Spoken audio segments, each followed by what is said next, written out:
যখনকার মশলা তখনকার রান্না। ছোটবেলা থেকে দেখে আসছি, যখন আমার নানা বাড়ি বা দাদা বাড়িতে থাকতাম, দেখতাম যে সব কিছু একটা রেডি করছে রান্না করার জন্য, মশলাগুলো ইনস্ট্যান্ট বেটে একদম পেঁয়াজ মরিচ হলুদ থেকে শুরু করে সব কিছু বেটে একসাথে বসাই দিত।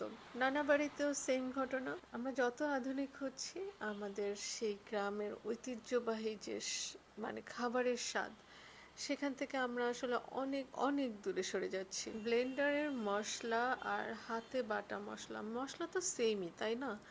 কিন্তু তারপর হচ্ছে এত ডিফারেন্স হতে পারে খাবারের টেস্টে, আমি চিন্তাই করতে পারি না। বেশ কিছুদিন না, ধরেন গত বছরে এরকম একটা হাঁস নিয়ে আসছে আব্বা, তো আম্মাকে রেসিপি বলতে বললাম। আম্মা বলল যে শুধু জিরাটুকু একটু বেটে তারপরে যদি দিতে পারো, জিরা ব্লেন্ডার তো অত ভালোভাবে হবে না, ওটাকে বাটতে হবে।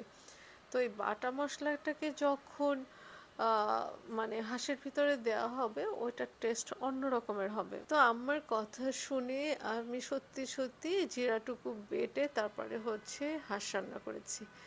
এত বেশি মজা হয়েছে, আমি চিন্তাই করতে পারি না। এরপর থেকে যখনই আমার সুযোগ হয় বা ইচ্ছা হয় যে একটু বাটা মশলা দিয়ে রান্না করব, তখনই হচ্ছে আমি এরকমের বাটা মশলা বাটাবাটি শুরু করে দিই। আমার গৃহকর্মী আপা আছেন, কিন্তু তাকে যদি আমি এই রিকোয়েস্ট করি, তার 10টা কথা শুনতে হবে। আমি আসলে তার কোনো কথা শুনতে রাজি না, তাই নিজে নিজেই বাটাবাটি শুরু করে দিচ্ছি। শুধু বাটা মশলাই না, এর মধ্যে রান্না করা ছিল মাটির হাঁড়িতে গরুর মাংস।